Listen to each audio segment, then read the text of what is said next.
CONCACAF champions কাপের সেমিফাইনালের প্রথম লেগে ভ্যাঙ্কুভার হোয়াইট ক্যাপসের বিপক্ষে 2-0 ব্যবধানে হেরে গেছে ইন্টার মায়ামি। তবে ম্যাচ শেষে আলোচনার কেন্দ্রবিন্দু হয়ে ওঠেন লিওনেল মেসি। বিশ্বকাপজয়ী অধিনায়ক ম্যাচের মাঝপথে ভ্যাঙ্কুভারের আর্জেন্টাইন মিডফিল্ডার আন্দ্রেস কুবাসের সঙ্গে তুমুল উত্তপ্ত বাক্যবিনিময়ে জড়িয়ে পড়েন।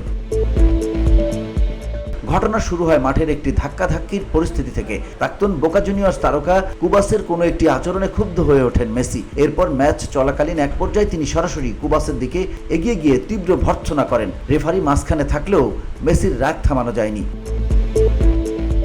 প্রথমে মনে হয়েছিল পরিস্থিতি শান্ত হয়েছে, কিন্তু কিছু সময় পরেই দেখা যায় কুবাস যখন বল পাচ্ছিলেন তখন মেসি তাকে উদ্দেশ্য করে এক ভয়ঙ্কর ট্যাকল করেন। অল্পের জন্য সেই কিক কুবাসের গায়ে লাগেনি, নইলে ঘটতে পারত বড় ধরনের সংঘর্ষ।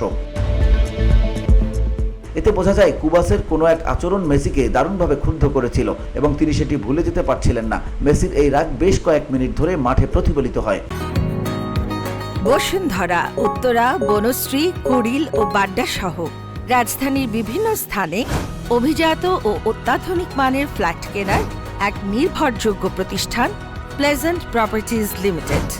তাই আপনার স্বপ্নের আবাসনের জন্য আজই যোগাযোগ করুন। Pleasant Properties Limited, where destiny matches eventually. এই উত্তেজনা শুধু এখানেই সীমাবদ্ধ ছিল না।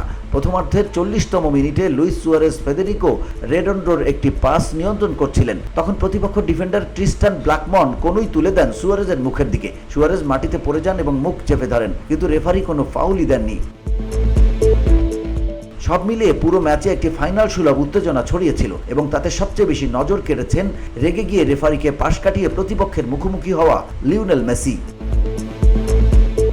VOD Bangla news desk.